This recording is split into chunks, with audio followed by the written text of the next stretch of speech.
aguardando as pessoas entrarem aqui. Boa tarde, todo mundo. Boa tarde, pessoal. Eu sou Marina Santelena, eu sou convidada aqui do The Intercept Brasil, fui convidada para apresentar essa live.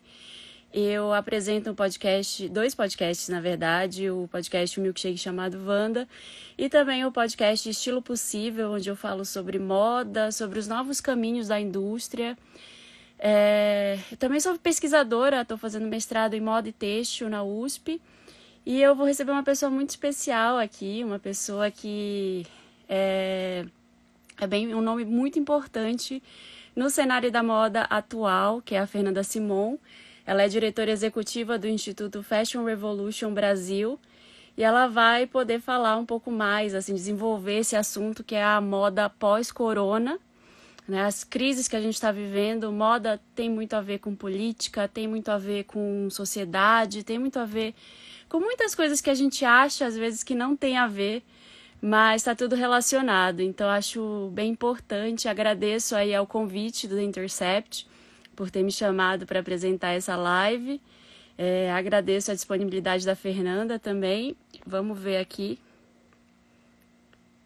Cadê?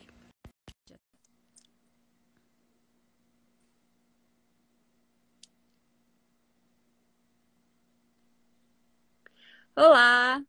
Oi, Má, tudo bem? Tudo bom, Fê? Tudo bem. Bem-vinda! Cá estamos nós. Que boa oportunidade de estar com você novamente, né? Aqui, nesse momento, num dia tão especial também, nesse perfil tão importante, né? E como você mesma falou, né? Falando sobre moda de uma forma tão transversal, né? Olhando para a moda de uma forma com essa perspectiva social, ambiental, política, né? Muito especial. Sim, eu acho muito importante, ainda mais nesse momento que a gente está vivendo. A gente sabe que as crises trazem grandes mudanças e a gente pode falar, a gente tem esse espaço para falar um pouco mais disso, eu acho bem importante. Mas primeiro, Fê, eu queria que você contasse um pouco para a audiência do The Intercept, como você encontrou seu caminho na moda, né? Eu acho que a moda, ela é um tema que às vezes é visto ainda como superficial, mas tem toda essa interseccionalidade que eu falei aí de caminhos, né? Como foi a sua descoberta desse assunto?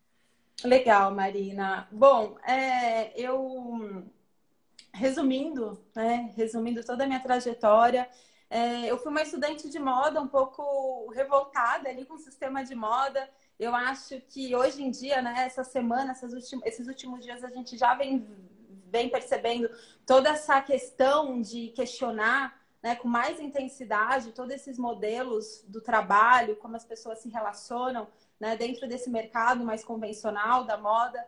E eu, lá em 2007, no meu último ano de faculdade, eu falei, gente, isso está muito errado. Eu fiz estágio numa marca famosa, participei, ajudei lá nos desfiles, essas coisas todas, e achava tudo muito, muito maluco, muito louco. E eu também, numa jornada pessoal, numa jornada de autoconhecimento, de espiritualidade, eu falei, não, gente, tem uma coisa muito errada, não quero a moda na minha vida, né? E fui em busca de um caminho que fosse mais... que fosse ao encontro dos meus anseios, né? Que eu buscava, assim, dos meus valores.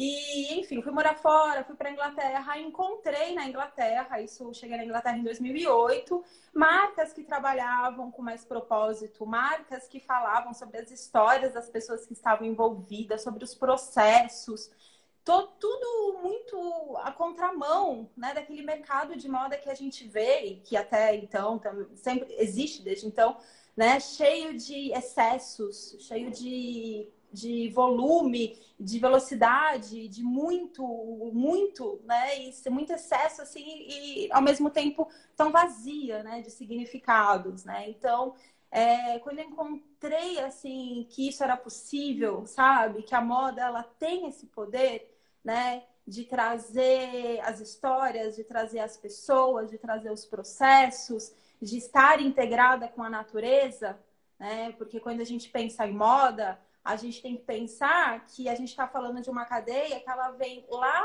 da matéria-prima, da extração da matéria-prima, Então, seja, por exemplo, né, do algodão, que é uma das fibras que a gente mais consome, que a maioria muitas das roupas são produzidas ou de algodão ou de poliéster, né, de fibras que vêm do petróleo. Então, desde a extração dessa matéria-prima já tem impactos ambientais, né? Então, desde a extração do algodão aqui no Brasil, a gente tem questões muito políticas envolvidas. Que a gente está falando de monocultura, a gente está falando de semente transgênica, a gente está falando de agrotóxicos, né? A gente está falando de todo um sistema gigantesco, né, do petróleo. Então a gente já sabe como funciona, né? Toda essa para a gente retirar o petróleo da terra, daí todo um processo de produção que envolve inclusive a mão de obra de muitas pessoas, de muitos trabalhadores. Muita gente, né? Tanta gente, acho que já ouviu falar de casos de trabalho análogo ao escravo envolvendo os trabalhadores da moda, né? Então, Isso é um assunto muito comentado, né? esse é um assunto muito comentado. Exatamente, né? Isso é recente até, isso é realidade aqui do Brasil. A gente às vezes ouve casos de Bangladesh, ouve casos da China, em países asiáticos, mas aqui no Brasil acontece, aqui em São Paulo, no Nordeste do Brasil, tem muitos casos. Então, assim, é uma cadeia muito complexa, né? E quando eu vi essa possibilidade de ter uma moda que fosse ao contrário disso tudo, uma moda ativista, uma moda que pensa nas pessoas, que pensa na cultura, né? Que pensa nesse ecossistema todo, né? Eu entendi que esse era o meu caminho, né? Eu encontrei então uma pessoa, eu trabalhei com essa pessoa, trabalhei com pesquisas, com venda, com consultoria, fui estudando e fui construindo essa jornada, né? Até que em 2014 eu voltei para o Brasil e trouxe o Fashion Revolution, vim representando o Fashion Revolution e comecei essa representação aqui, né? Então, desde 2014 o Fashion Revolution começou como movimento aqui no Brasil. E é um movimento... Desculpa, pode falar? Hoje ele é registrado como um instituto, então há 2 anos, na verdade, né, a gente tem esse registro como uma organização não governamental e sem fins lucrativos, né? Então, depois de alguns anos atuando como um movimento ativista, né, com muita força de uma rede, de uma comunidade, há 2 anos, então, viramos um instituto para ter os nossos projetos, as nossas operações mais estruturadas, mais organizadas, né? A nossa equipe também ser contemplada, trabalhar. Então, essa é uma breve história, né, do Fashion Revolution aqui no Brasil. Sim, eu ia justamente perguntar isso para você, né? Porque a gente ouve muito falar do Fashion Revolution, mas eu acho que tem muita gente que não sabe exatamente qual é a atuação do Fashion Revolution. Você pode pontuar algumas atitudes que vocês tiveram, algumas campanhas que vocês fizeram nos últimos anos? Aliás, parabéns por ser um instituto, né? E atuar dessa forma mais organizada. Legal. Então, para até começar lá do começo, né, para quem não sabe, o Fashion Revolution como movimento, ele surgiu em 2013, quando houve um acidente em Bangladesh, que era um prédio que abrigava confecções de roupa, e esse prédio desabou, mais de 1.000 pessoas morreram e mais de 2.500 pessoas ficaram feridas, né, tipo, gravemente feridas. Muitas dessas pessoas ficaram incapacitadas de trabalhar novamente. Então, quando esse acidente aconteceu, alguns profissionais que já trabalhavam com uma moda mais ética, mais engajada, decidiram se unir para criar um movimento para trazer essa consciência, já que muitas pessoas não sabem disso, muitos consumidores não têm ideia de todos esses processos que estão por trás. Né? Então, para mostrar para os consumidores, né? Eu não gosto de falar muito a palavra consumidor, mas falar para os cidadãos que compram, que existem todos esses processos por trás das roupas, para trazer também maior valorização, né? Para a gente trazer maior protagonismo para as pessoas que fazem as nossas roupas. Então, tentar que a gente tenha a campanha, que daqui a pouco eu explico um pouco melhor, quem fez minhas roupas, né? E também para trabalhar, lutar em prol de uma indústria mais ética, mais sustentável, mais transparente. A gente fala muito sobre transparência também, vou falar um pouco sobre o índice, né? Porque até quando esse acidente aconteceu lá em Bangladesh, tiveram que procurar nos escombros as etiquetas para saber quais marcas estavam produzindo ali dentro. Porque as marcas nem sabiam se elas estavam produzindo ou se elas já produziram. porque é um processo que muitas vezes ele é tão longo, né? Às vezes terceirizado, quarteirizado, ele fica tão distante que as marcas nem sabem onde elas produzem. Olha só que situação, né? Então, por isso que a gente fala tanto de transparência, né? E bom, com esse acidente, o Fashion Revolution surgiu, o movimento se espalhou pelo mundo, hoje ele está em dezenas de países, está em aproximadamente 100 países. E a campanha Who Made My Clothes, ela é a nossa campanha, que eu falo que é o carro-chefe, né? Porque ela foi a primeira que surgiu.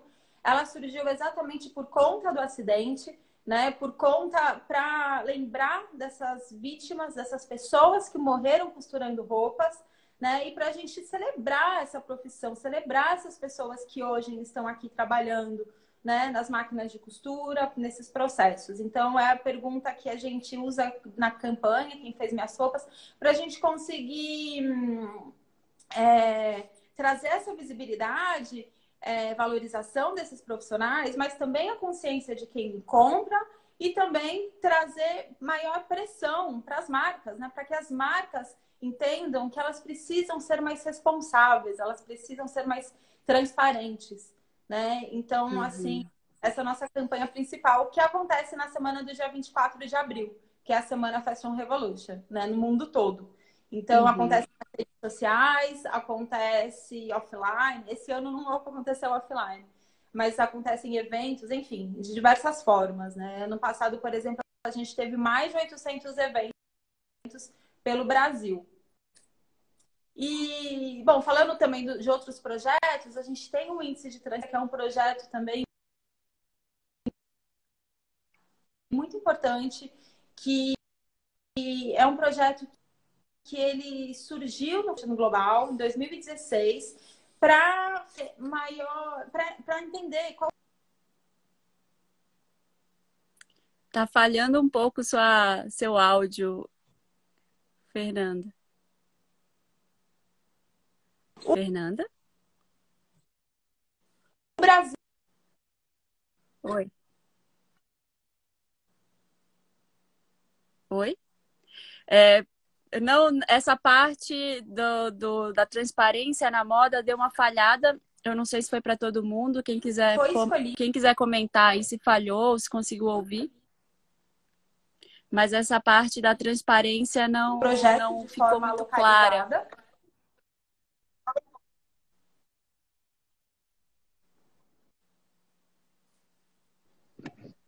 Oi, eu tô aqui. Agora sim, agora eu vi você.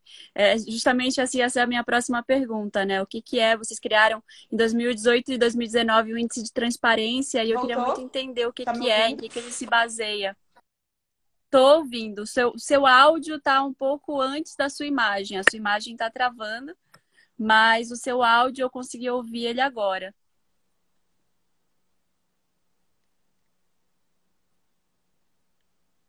Eu tô aqui, tá me vendo?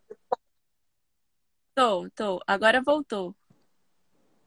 As pessoas disseram que estava Agora tá tudo falhando um bem? pouco seu áudio. Tá, sua imagem e seu áudio, eles não estão se acompanhando, eles não estão no mesmo ritmo. Mas eu acho que você pode tentar falar e ver o que acontece.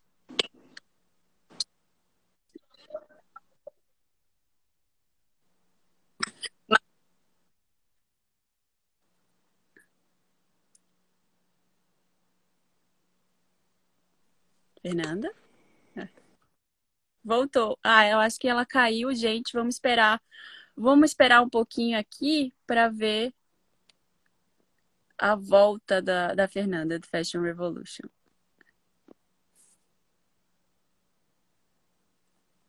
Já solicitei a volta dela, tá bom? Mas ela tá falando de um negócio que é bem importante, que é o índice de transparência, né? Ó, voltou.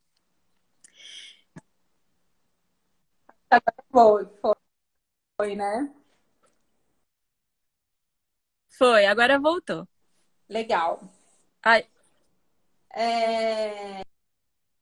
Agora tá funcionando. Bom, de transparência, certo? Que ele iniciou com o Fashion Revolution Global em 2016 para analisar qual que é o índice de disponibilização de dados globais.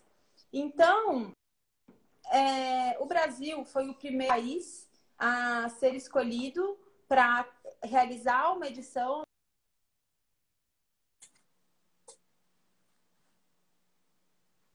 A gente fez a primeira edição, analisando 20 marcas. Em 2019, nós analisamos 30 marcas. É importante falar, né, Marina, que analisa o índice de transparência. E transparência, ela não é sustentabilidade. Transparência é um caminho para a sustentabilidade. Então, a gente acredita que com a transparência, a gente consegue...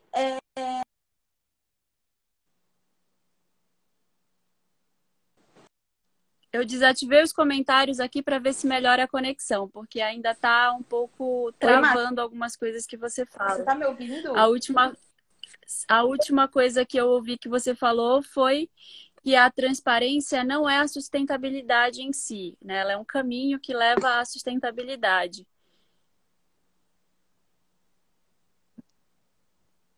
Exatamente, né? Então a gente acredita que a transparência é um caminho que ela traz luz aos problemas para que a gente consiga entender onde precisa ser melhorado, onde estamos e assim caminhar.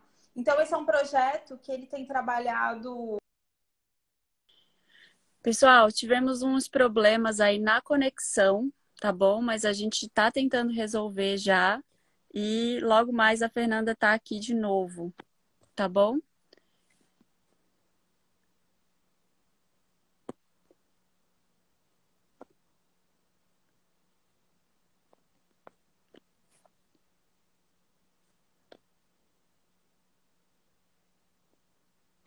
Pronto, aguardando a Fernanda voltar. Pronto, Fernanda. Mudei a internet, vamos ver se melhora. Sim, eu também procurei um outro Wi-Fi aqui para ver se a gente melhora. Vamos seguindo. Mas vamos lá. Bom, então o índice é esse projeto, né, que analisa o índice de transparência das marcas. A gente está trabalhando na terceira edição. É um projeto que está disponível também para download, quem quiser conhecer, está dentro das nossas plataformas. E é muito interessante ver das grandes marcas, né, quais que estão caminhando, quais que não estão caminhando, onde está, né, para quem que para onde que essas marcas estão olhando ou deixando de olhar. Então, é um projeto que fica aí o convite para as pessoas conhecerem. E falando também de projetos do Fashion Revolution, rapidamente, eu queria falar sobre o fórum Fashion Revolution, que está com inscrições abertas. Ele é um fórum que ele é aberto para quem está na academia, para quem não está na academia, né? Então, ele é o primeiro fórum desse segmento, né, que é especialmente para moda e sustentabilidade. Então, a gente já está na terceira edição também. Depois a gente publica um e-book super interessante com as matérias, com os resumos publicados. Então, também fica o convite para quem quer se inscrever, entra lá no nosso perfil. E para também conhecer as edições que já foram publicadas, né, de 2018 e de 2019. Já que você falou, assim, você falou sobre a transparência não ser um fim, né? Ela é um meio para a gente tentar promover iniciativas mais sustentáveis. E sustentabilidade não é só ecologia, não é só não está só dentro ali de mudanças climáticas, né? Prever mudanças sociais, econômicas também. O que faz de uma empresa sustentável nesse sentido, um negócio responsável, vamos dizer assim?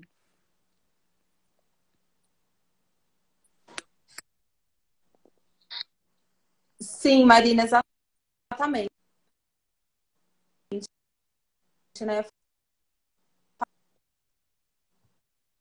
Falar de sustentabilidade não é só falar de meio ambiente, não é só considerar os impactos ambientais, o pilar ambiental. É a gente falar também sobre as questões sociais, sobre as questões culturais, trazer esse equilíbrio, né? O cultural e o econômico também, porque negócios que são mais sustentáveis, eles precisam ser economicamente. Eu acho que, assim, é difícil da gente colocar regras, ela ter responsabilidade, ela cuidar do seu entorno, ela cuidar de toda a sua cadeia, dos seus fornecedores, dos seus colaboradores, dos seus trabalhadores, ela prestar muita atenção em todo mundo que está ali, de saberes locais ali da sua região, como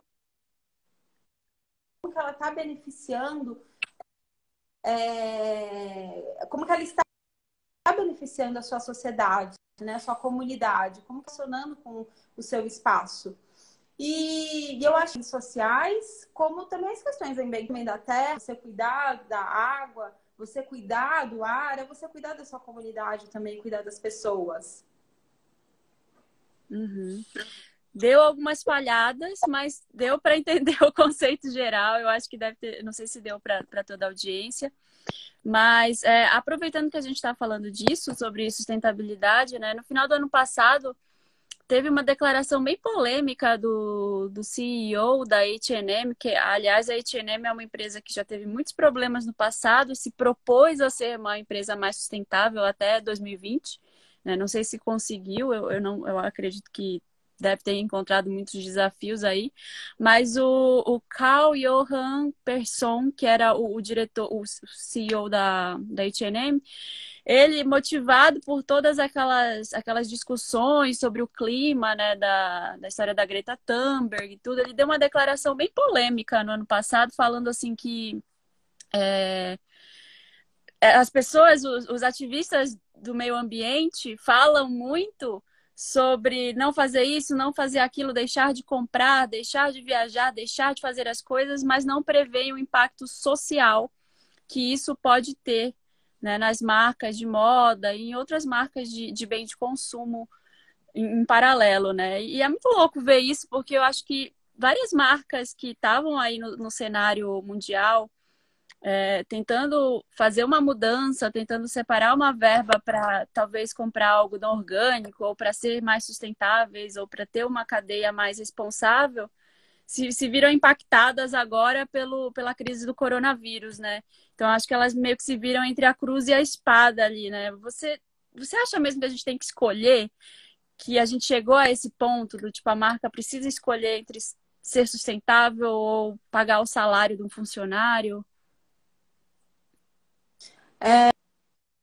Eu acho que uma coisa não pode ficar sem a outra. Mais uma vez, quando a gente fala de sustentabilidade, a gente fala de um sistema que ele é equilibrado. A gente está falando de negócios que eles precisam ser bons para quem faz, para quem compra. Eles precisam contemplar os trabalhadores, eles precisam contemplar o meio ambiente, os impactos. É algo que tem que ser visto como uma unidade, né? Acho que negócios que cresceram a um ponto que tem que olhar para isso de uma forma tão isolada, o problema é porque é um problema no DNA da marca, né? Eu vejo isso como um problema que é o modelo de negócio que é o problema, né? Que daí ela se desenvolveu de uma forma tão distante, né, de contemplar os conceitos da sustentabilidade, que para ela agora isso é um desafio, né? A gente vê que quando uma marca ela já cresce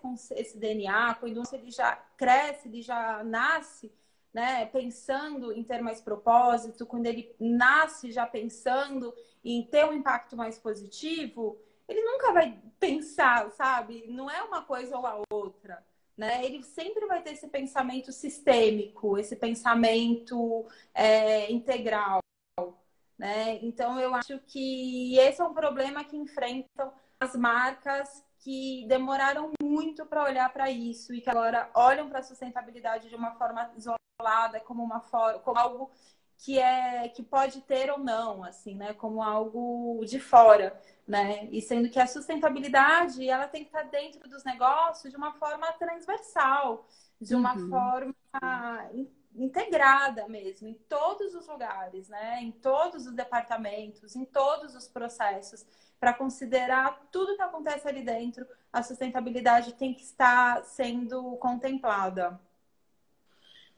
E agora, assim, né, justamente falando disso, é um problema mesmo de cadeia produtiva. O Brasil, você falou aí, foi o primeiro o primeiro país que colocou esse índice de transparência, né, fora do país em que o Fashion Revolution se originou, foi colocado Isso. aqui porque é uma indústria bilionária, né? São cerca de 50 bilhões de dólares de movimento na indústria têxtil brasileira por ano.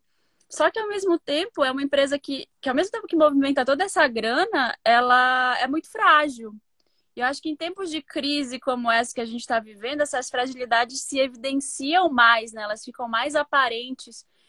Como é que você está observando essa crise aqui no Brasil? O que você tem visto que as marcas têm feito, os impactos iniciais? Exatamente, né, Marina? A moda, ela é uma indústria gigantesca, principalmente no nosso país, assim, né? É a maior cadeia completa do Ocidente, né? Segundo a BIT. Então, a gente tem desde as plantações de algodão, desde a produção da matéria-prima, até grandes eventos de varejo, de moda, de desfile. Então, ela é muito grande, muito complexa, né? Com essa crise, eu acho que a gente tem que destacar os trabalhadores, né? Mais uma vez, olhando lá para Bangladesh, por exemplo, os trabalhadores foram os mais impactados, né? Bangladesh, a gente fala sempre de Bangladesh como o segundo maior produtor de vestuário, né? De peças de vestuário do mundo. Então, muitas peças que a gente consome, que a gente compra aqui no Brasil também, ela vem lá de Bangladesh.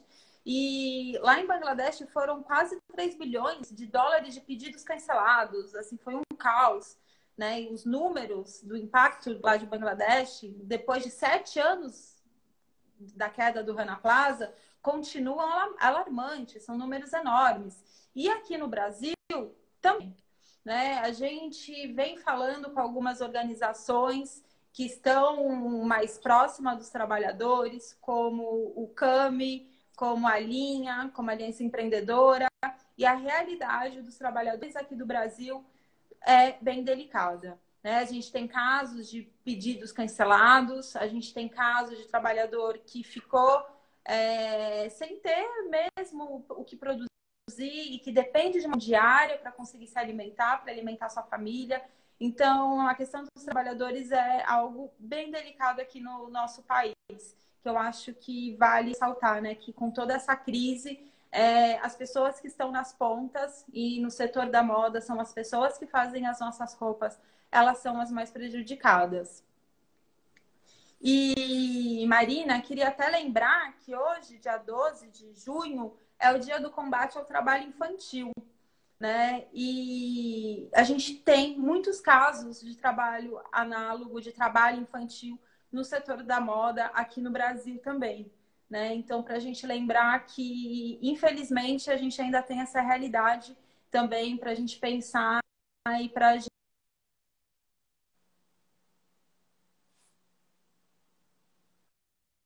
a criança, né? Que não tenham esse tipo de irregularidade também.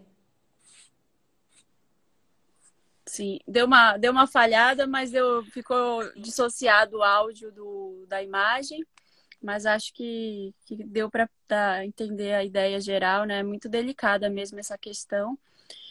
A gente eu ouvi um podcast recentemente com a Kalpona Akhter, ela é uma ativista lá de Bangladesh, que ela é Uhum. responsável pelos empregados da cadeia têxtil, né? Funcionários de fábricas e tudo.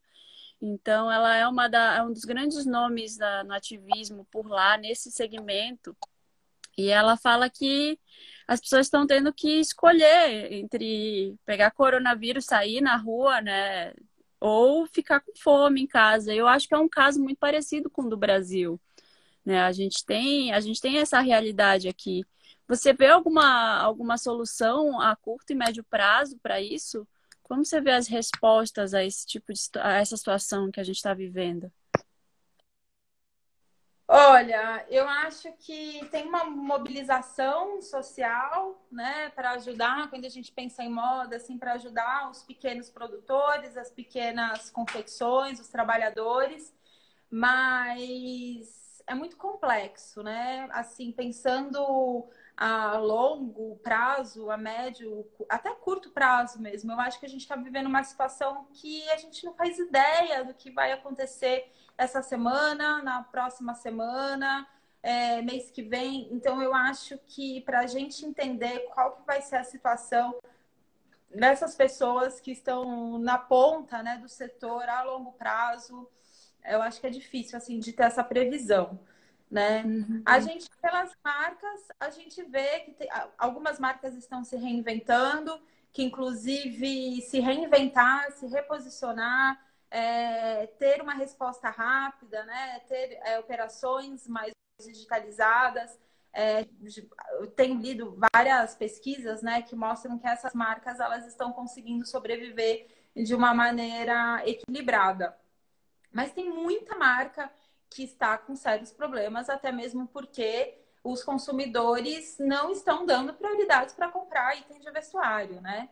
Perante esse momento, existe muita insegurança do que vai ser. E até tem até uns números que eu coloquei, né? Que muitas pesquisas mostram que assim, de 70% a 80% desses entrevistados, eles não estão comprando roupa, não estão pensando e nem comprando roupa neste momento, né? Então, isso com certeza é um fato que impacta, né, diretamente no setor. Sim, eu vi uma pesquisa que o consumo vai cair cerca de 30%. Isso nos Estados Unidos, né? Nem está considerando os mercados emergentes, vamos dizer assim, como o Brasil.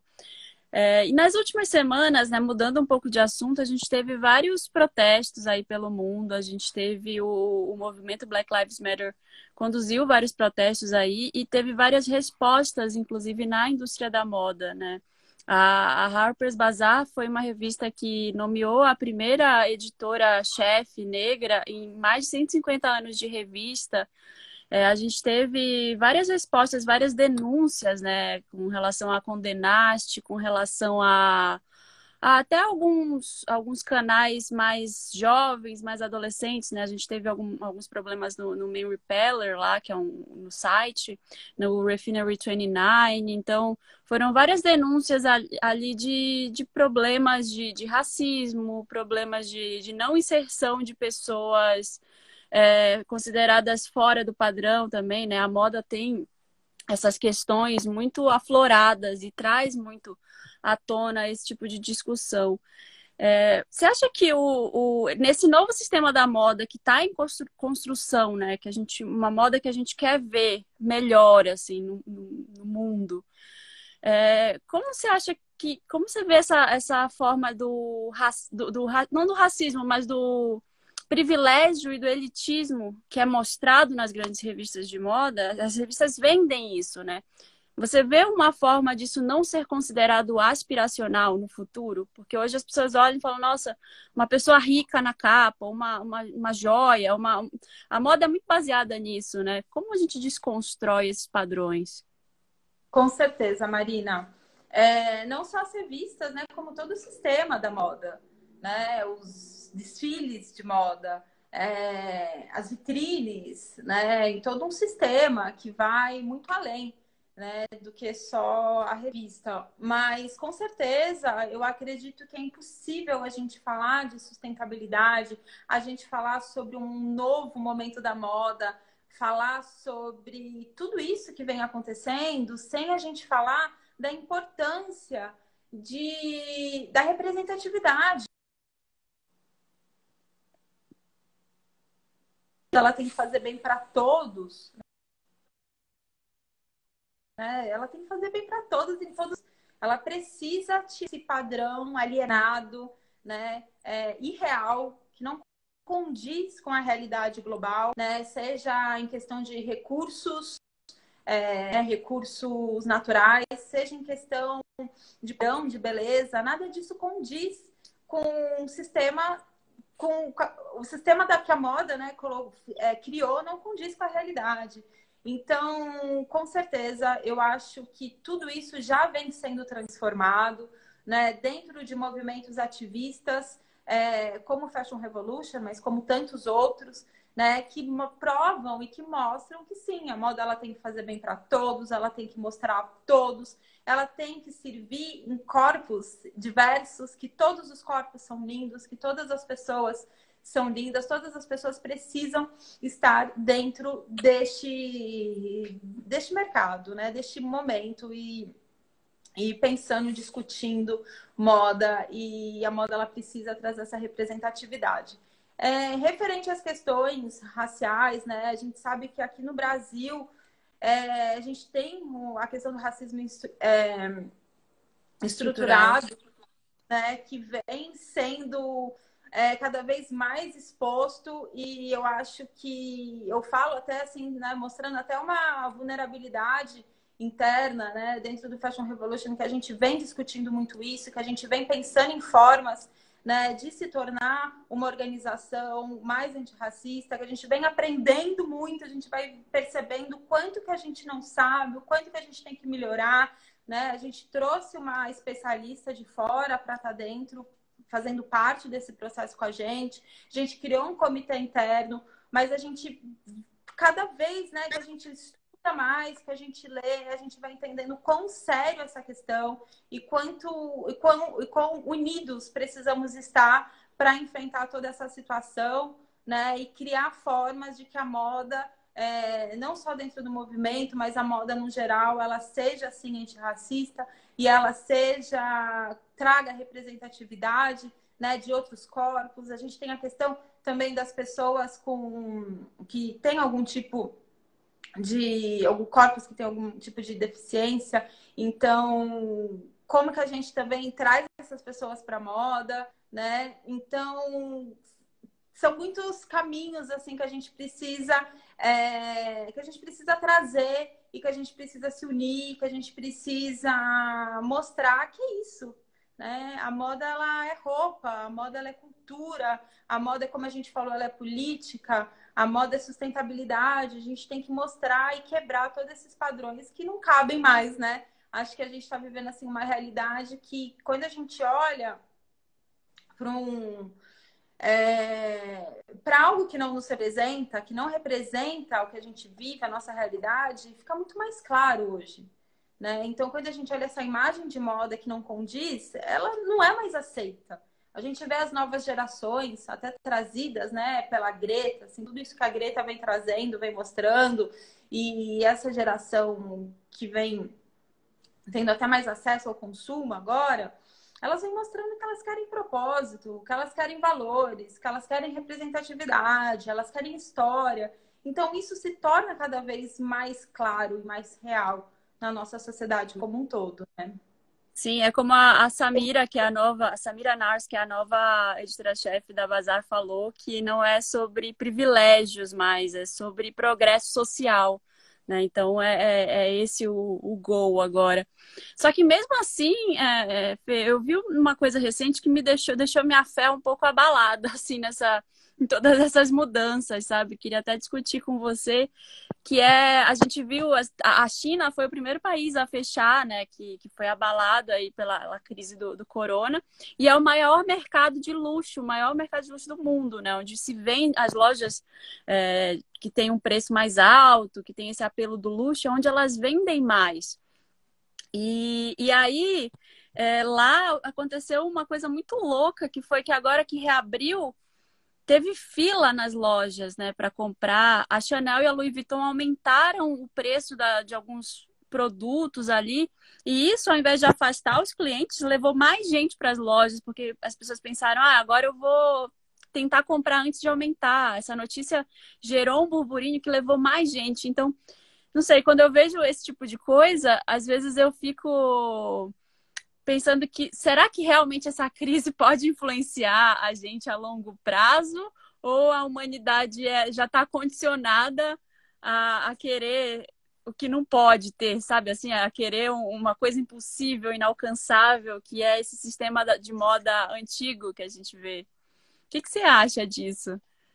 Sim, Má, eu acho que assim, né? A gente tem que pensar que nada vai mudar a nossa sociedade de um dia para o outro, né? Qualquer processo de transformação, ele é longo, ele é complexo, né? A gente, e assim, estamos passando por essa pandemia global que traz algumas mudanças, né? Eu acho que eu tenho visto muitas pesquisas que mostram, de fato, que esse momento fez com que consumidores passassem a pensar de uma forma diferente. Inclusive sustentabilidade, que muitas pessoas estão mais engajadas, procurando ter hábitos mais sustentáveis. Tem até isso está até na pesquisa da McKinsey. Por outro lado, assim, não vai mudar totalmente, né? E eu acho que essa questão dessas marcas de luxo, sendo que o luxo, as marcas de luxo também, de acordo com essa pesquisa da McKinsey, que é bem que é agora de abril, de maio, ela fala que o maior impactado dentro do setor são as marcas de luxo, né? Quando das marcas, são as marcas de luxo mesmo.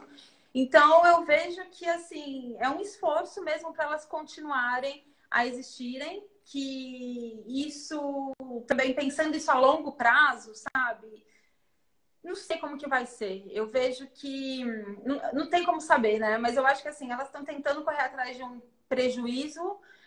Os consumidores também têm muitos outros pontos que precisam ser considerados, né? Questões que sim, as pessoas ficaram dentro de casa há muito tempo, que então, assim, até uma forma delas entenderem que, tipo, estão voltando para a vida. Então, existe, né, um consumo até meio reprimido ali, que elas ficaram guardando, e agora, então, tem esse lado. Um outro lado também de uma entrevista que eu vi, que foi até com o João Braga e com o Ferreirinha, que eles diziam que, o Ferreirinha até dizia, né, que essa história, que quando teve o caso da Hermès, que faturou mais do que nunca em um dia, e ele falava que isso também tem muito dinheiro que o consumidor chinês gasta em viagens, gasta em outros lugares do mundo, né? Que nesse momento é um dinheiro que está ficando localizado e que está indo para essas marcas, né? Mas que isso é algo agora do momento e que provavelmente a longo prazo isso rapidamente vai ser dissolvido, né? Então, eu acho que são muitas camadas e muitos aspectos, né? Eu acho que, de fato, não é tudo que vai mudar. A gente não vai sair dessa pandemia com todos os consumidores super conscientes, querendo comprar marcas ecológicas e pronto, né? E tá tudo certo. Eu acho que é um processo muito mais longo mesmo. Mas acho que houve uma mudança, assim, né, de comportamento, uma Uhum. pequena mudança de comportamento que vai impactar a longo prazo todas as marcas, sejam elas de luxo, sejam elas mainstream e as varejistas. Assim esperamos. A última pergunta tem justamente a ver com isso, né? Que é sobre esse tal capitalismo amigável, né? Não é que as coisas vão mudar de uma hora para outra, mas será que a gente consegue chegar num ponto de um capitalismo mais amigável, assim, que responda mais aquilo que a gente falou do tripé da sustentabilidade, de ser mais, de se preocupar com a economia, mas também se preocupar com o lado social e com as mudanças climáticas? Será que a gente chega nisso? Mas sinceramente eu não sei se é o capitalismo, né? Eu acho que talvez seja um outro, né? Um outro sistema, assim, né? Porque o capitalismo em si ele já é tudo errado, né? Eu acho Já. que, assim,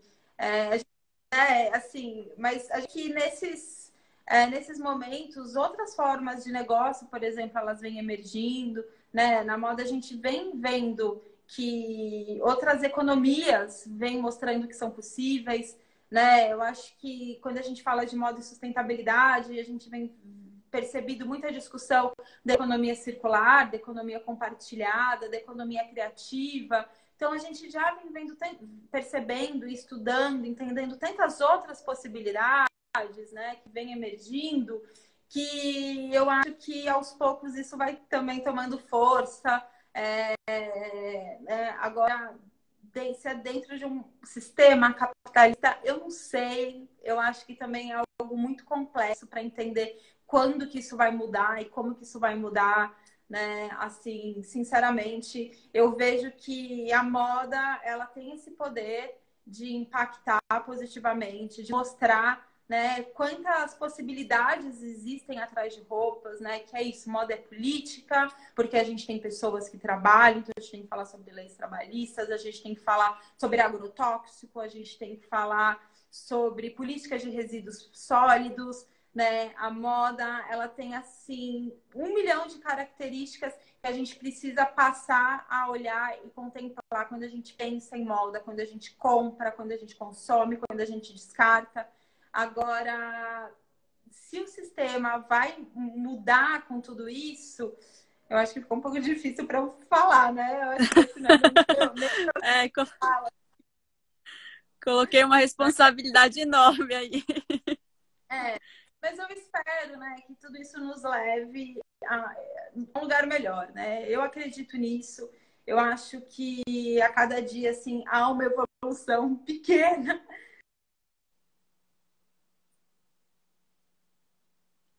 dos que a gente percebendo que são tão fortes, que mexem tanto com a gente, mas ao mesmo tempo também a gente vai percebendo que isso está trazendo luz, né? Vem trazendo à vista questões que tantas vezes foram para debaixo do tapete, né? Tantas vezes a gente não podia falar, tantas vezes era normal, né? Eu lembro que quando eu estava na faculdade de moda, eu já ouvi dizer: ah, é normal um estilista tratar mal o assistente, ah, é normal tratar mal o modelo, é normal, era normal. Né? Hoje em dia não, hoje em dia as pessoas não aceitam mais esse tipo de tratamento, né? Hoje em dia isso não é normal. O normal é o respeito. O normal é a gente ter, a gente ouvir, né? A gente trocar, a gente ter conversa. Então, assim, os relacionamentos de trabalho, né, hoje já são repensados, já são diferentes. Então, né, isso mostra a mudança, né?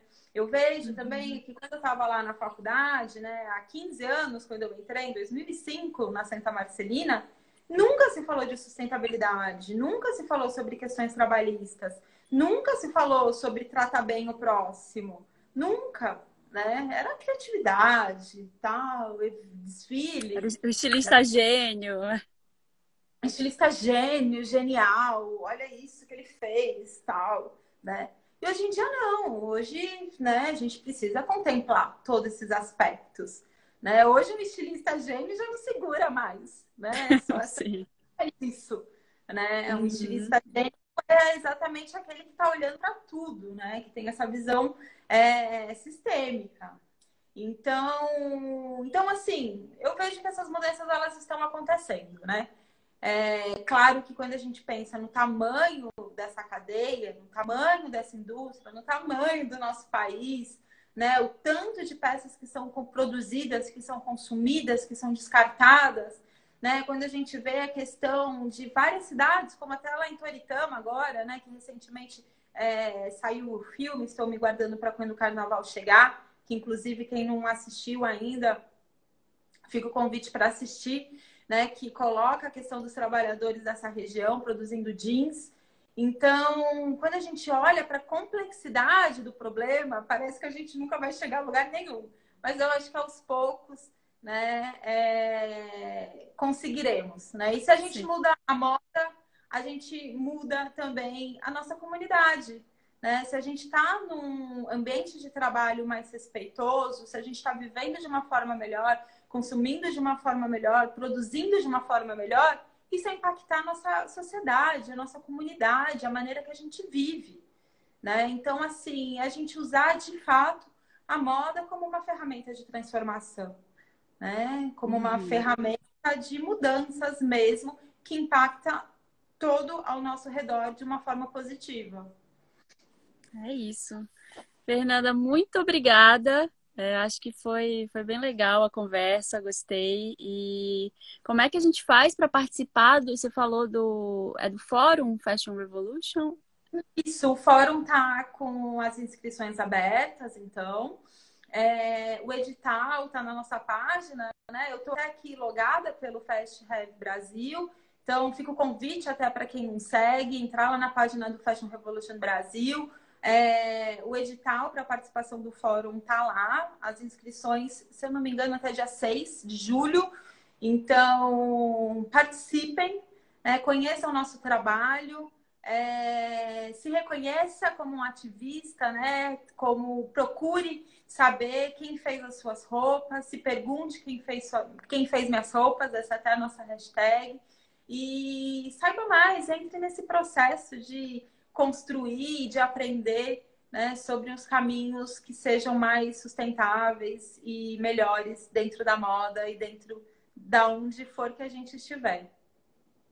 Obrigada e obrigada ao The Intercept aí por ter me convidado para conduzir essa conversa tão legal. Obrigada a todo mundo que assistiu e até mais. Um beijo. Um beijo, Marina.